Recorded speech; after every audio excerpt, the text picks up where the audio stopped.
Ed, did you see this? BlackRock's Bitcoin ETFs just became its top money maker. Not stocks, not bonds, Bitcoin.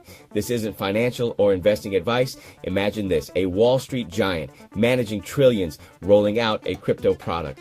Few expected fireworks, then boom! Bitcoin ETFs like the US fund IBIT skyrocketed. Since launch, it reached over $70 billion in assets, the fastest ETF in history to do so. Now, with inflows and demand through the roof, these Bitcoin ETFs reportedly make more revenue for BlackRock than any of its 1,400 plus other funds. So a decades-old finance titan is now riding the crypto wave. But why did this happen so fast? And what does it mean for the future of crypto and traditional finance? IBIT pulled in net inflows of $52 billion in its first year, beating nearly every ETF launched in the last decade.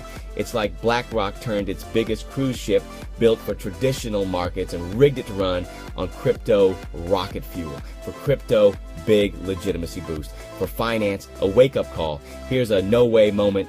A firm managing trillions now says, yep, Bitcoin funds pay better than anything else. That's wild, even for crypto veterans.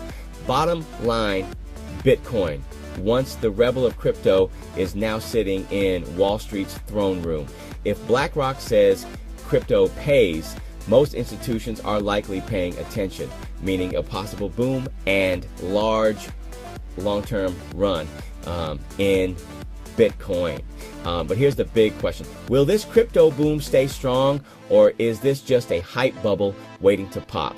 Tomorrow we dig into what could send Bitcoin ETFs soaring or crashing. Hit subscribe and ring that bell. You don't want to miss this next update.